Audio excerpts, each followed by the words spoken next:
Hallelujah. Kung bakit ganun po ang ating kanta kanina, nirelate ko lang po doon sa kamatayan ng ating Panginoon sa Kristo.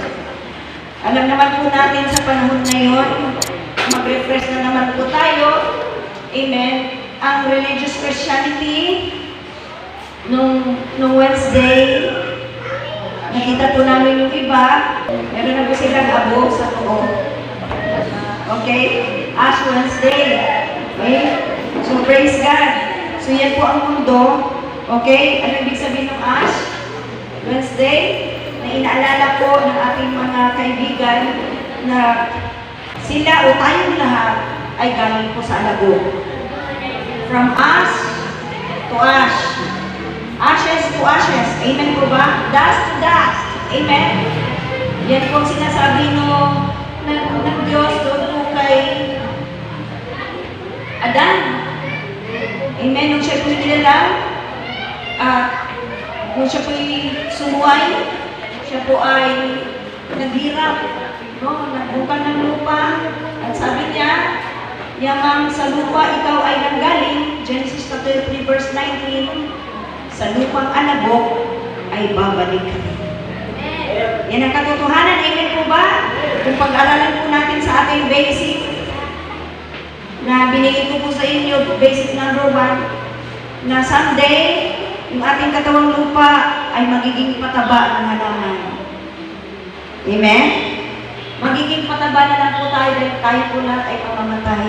Amen po ba? Praise the Lord. So, ang ating mga katawang lupa ay darating po ang panahon na magiging pataba ito ng halaman. Malay mo yung saging na kinain mo kahapon, yung pala yung katawang lupa ng lolo mo na naging pataba. Amen po ba? That's life cycle. That's the equation of life. Amen po ba? Dahil babalik na raw po tayo sa alabok. Amen. Ibig sabihin, kaya nga po, ang pinakamahalaga po sa buhay ng tao ay yung pong kaluluwa. Amen? Dapat po, mas pahalagan po natin ang ating mga kaluluwa, pakainin ang kaluluwa sa pamamagitan ng pagpili ng salita ng Diyos, pagbabasa ng Biblia. Amen? Para yan po ang tumaba. Ang iba po ay napakataba. Ang physical na katawan, pero napakapayat ang kaluluwa. Pero marami naman po matataba din po ang kaluluwa. Bonus po yun. Ibig sabihin, blessed po ang lahat. Amen? So, praise the Lord. So, alam naman po natin na totoo po na ang tao ay galing, ang ating katawang lupa ay galing sa lupa. Amen? Dahil napatutuhanan po yan ng science. Amen? Na sa lupa daw po ay mayroong 98 elements na kung saan ang tao ay meron din pong elemento na meron ng lupa. Amen? Kaya po minsan, pag nagpapacheck up ka sa doktor, pag nahihilo ka, sasabihin mo, Dok, nahihilo ako. Okay. Sige, papacheck natin yung cholesterol mo. Meron yan sa table of elements, di ba? Cholesterol. At i-check din po natin yung hemoglobin count mo. Meron din po yan sa 98 elements. Amen po ba? Sa periodic table of elements, kung di kayo na-absent ng high school kayo, meron po ang lupa na meron sa tao. Meron ang tao na meron sa lupa. Amen po ba? So, ang periodic, tapos ipapacheck pa natin ang iyong urine. Nandun din po yan sa table of elements, ang urine. Amen po ba? UA nga po ang alam yun eh. Ang abbreviation, di ba? Ang mga estudyante. Amen. Urine. Kasi, nandun din po yung sugar. Amen po ba? Lahat po na pinapacheck ni Doc, kinukuha yan sa katawang lupa mo. Amen. Na ibig sabihin, yun po ang nagpapatunay na totoo ang Biblia na ang tao ay galing sa lupa, hindi galing sa unggoy. Amen. Amen. Ang unggoy po, hindi po yan ginawa galing sa lupa. Sinabi lang po ng Diyos, magkaroon ng mga hayop sa lupa. Iba't ibang uri. Amen po ba? Pero ang tao, iba. Pinorm po ng Diyos ng maayos para magiging pogi at maganda. Eh may po ba maayos na ilong? Kaya yung ilong mo, bagay lang sa iyo yan, gawa ng Diyos yan. Kahit pa mo ng konti, ano ka mo, pangda pa, tingnan po ba? Bagay lang sa iyo yan kasi ikaw ay pinor ng Diyos na ganyan. Ibig sabihin, sa harapan ng Diyos, napakaganda mo, napakapogi mo, kahit sa harapan ng tao na puno ng panlalait, pangit ka, pero sa Diyos, napakaganda ka. Amen? So praise the Lord. Kaya naman po mga kapatid, na dapat, ang sarap basic one eh. Dahil tayo po ay galing sa lupa, dapat yung ating mga kinakain ay dapat yung galing sa lupa. Kasi kung ano mang kulang sa ating physical na katawan, masusuplayan doon sa tumutubo na galing sa lupa. Kaya nga po marami nagkakasakit eh. Mahilig sa hotdog, manungganisa. Ay, naku, mahilig po sa mga instant. Hindi na po kumakain ng mga kabataan ngayon ng gulay at prutas, nilalabag ninyo ang Biblia.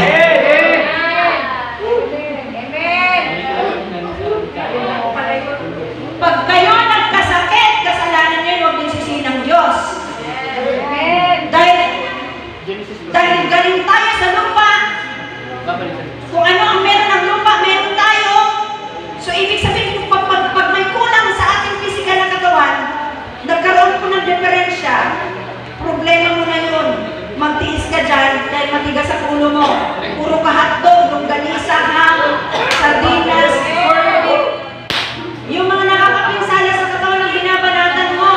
Pero ito yung prutas at gulay na tumutubo sa lupa. Amen. Na meron lahat elemento at katawan, na meron ang lupa, hindi mo binibigay, kaya kulang nagkakasakit ka. Amen? Lahat ng tao, mga kabataan, na hindi kumakain ng prutas at gulay, nagkukulang kayo sa Diyos. Tinatanggihan ninyo yung pinapakain ng Diyos sa inyo. Yung kung disenyo ng Diyos sa ating katawang lupa ay hindi niyo pinapahalagahan. Kaya starting today, see to it na kumakain ka na ng gulay at prutas. Amen? Huwag puro corn beef. Amen po ba? Amen. Ilang taon na patay ang baka, pero sariwa pa rin sa lata. Amen! May magic? Opo, makakapinsala siya sa atay. Yung preservative.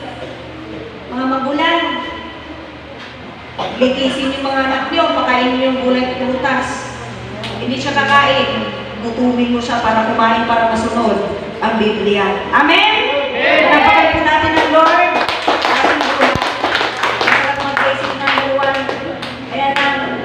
Kailangan natin simulan muna kasi hindi po ako mag-praise kaya lang in 10 minutes time sasabihin ko po sa ating lahat na yung 7 huling wika na winika ng ating Panginoong Yesus sa cross. Okay? Kung bakit po tayo narito lahat dahil niloob ng Diyos na mabugbog si Jesus. Masaktan si Jesus. Amen po ba? Niloob po ng Amang Diyos na maranasan po niya para tayo po ay, kasi po sa Isaiah 53 verse 6, tayo daw po ay kagaya ng mga tupang naligaw. Nagkanya-kanya daw po tayong daan. Amen po ba? Bawat isa sa atin ay nagkanya-kanya tayong daan, nagkanya-kanyang buhay. Amen po ba? Hindi na po tayo nakasunod sa Diyos, kaya nga po, may kanya-kanyang relihiyon. Di ba? Si tatay, ito sa Badista. Si nanay naman, iglesia. Si ate, born again. Amen? Nagkanya-kanyang daan. Amen po ba? Amen? Tapos, hindi po tayo dumadaan sa direksyon ng Diyos. Pero, tayo po lahat ay lumihi sa kanyang daan. Pero dahil po, mahal po ng Diyos ang tao, malabitin mo katabi mo, mahal ka ng Diyos. Kaya ka narito. Kaya mahal ng Diyos ang tao, ibinigay niya, diba, basic na basic no? Ibigay niya ang kanyang bugtong na anak. Amen? Gayon na lamang ang pag-ibig ng Diyos sa sanlibutan, ibinigay niya ang kanyang bugtong na anak. Ibinigay ha? Ibinigay lang, libre yan. Ibinigay niya. I-appreciate mo. Ibinigay niya ang kanyang bugtong na anak. At kung maniwala ka kay Jesus Christ, ay hindi ka mapahama. Kaya dapat si Jesus lang po ang ating pinaniwalaan sa buhay. Hindi po mapahama. Amen? At sabi niya, Romans chapter 10, 13, 9, 13 pababa, no? Ang sabi, ang lahat na tumatawag sa pangalan ng Panginoon ay maliligtas. Kaya pag may problema ka, si Jesus ang tawagin mo. Huwag si Mumbai, huwag si Abon. Amen po ba? Ang tawagin mo ang Diyos sa ngalan ni Jesus. Amen po ba? Maliligtas ka. Pag nasa kapamakan ka, maliligtas ka pag tumawag ka sa pangalan ni Jesus. Amen? Hello. At dito muna tayo sa 7 last words, no? Alam niyo po ba ang last words na isang mamamatay na ay napakahalaga? Amen? Alam niyo po ba meron akong mga nanamba na nagsasalita ng last words? Yung last words nila, kung maririnig mo, ay pagkatalo. Dalangin natin lahat na magiging last words natin sa ating pong kamatayan ay tagumpay. Itong mga tao ito, na mga sakatatan yan, amen, kilala niyo sila. Yung the founder ng Church of Satan. Kilala niyo po yun, di ba? Sino yun? Yung founder sa Church of Satan. The famous po yun, pinaka-famous po yun, na Satanist. Okay? Si Anton Szandor LaVey.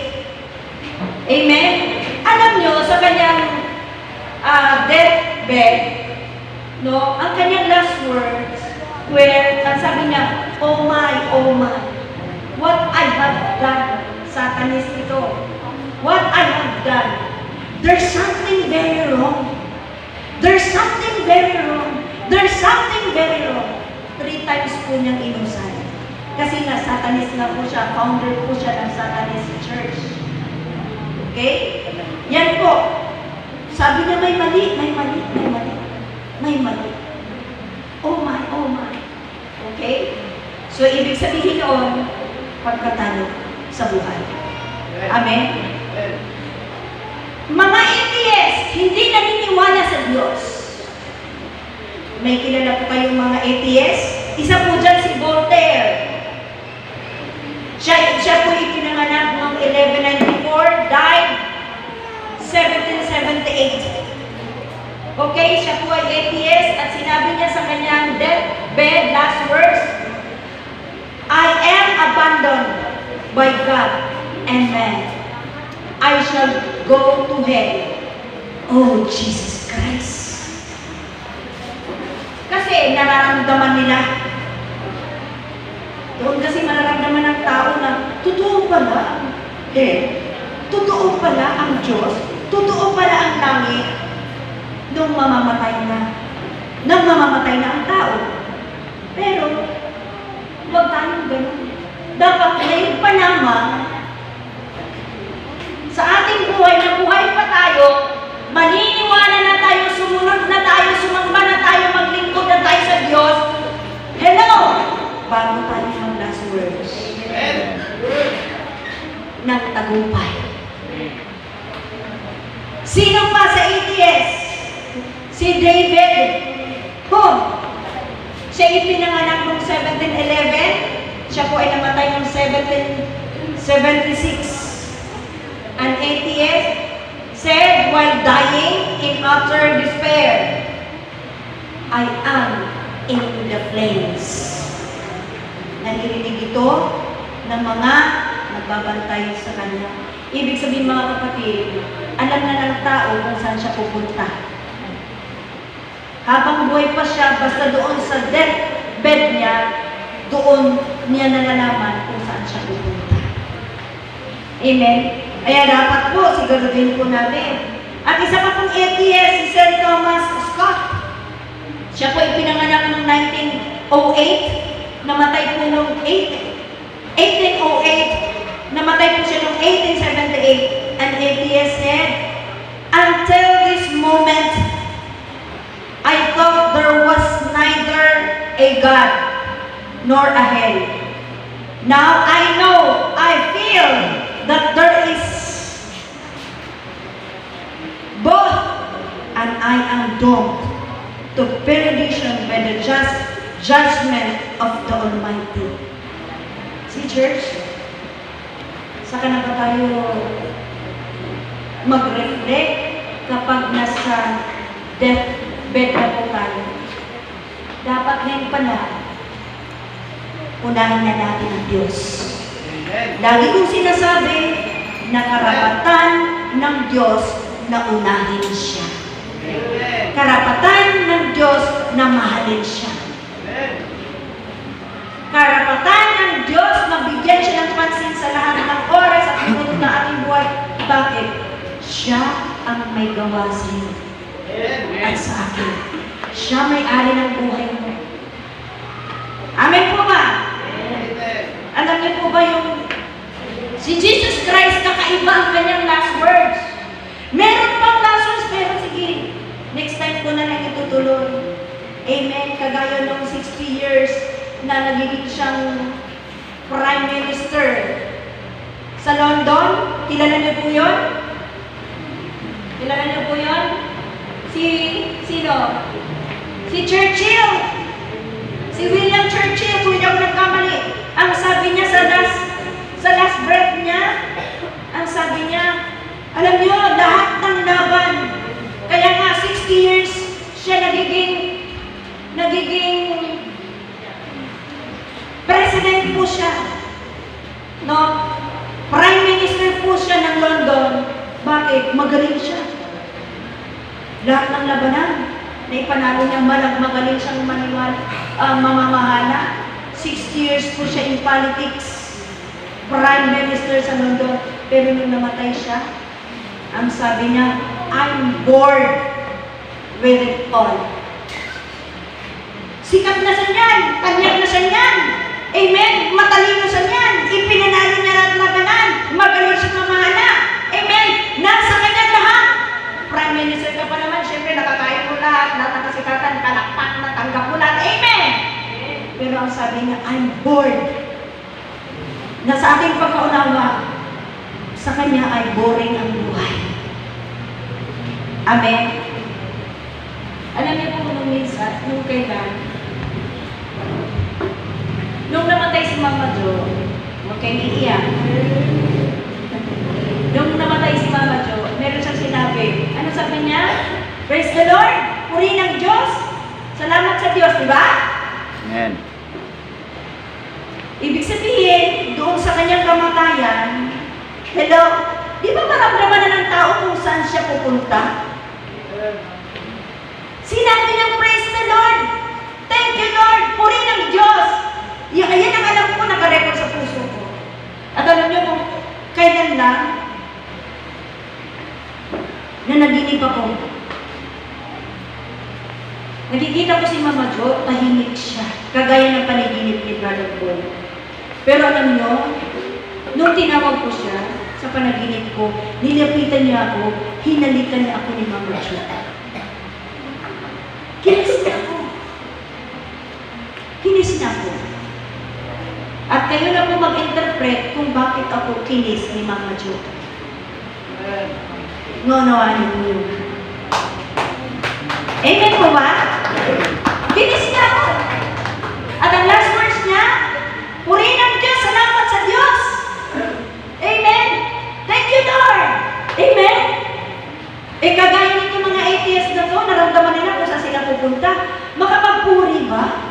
Basta sa panaginip ko, tahimik siya. Tapos yung tinawag ko siya, nakahiga ako, kinis niya ako.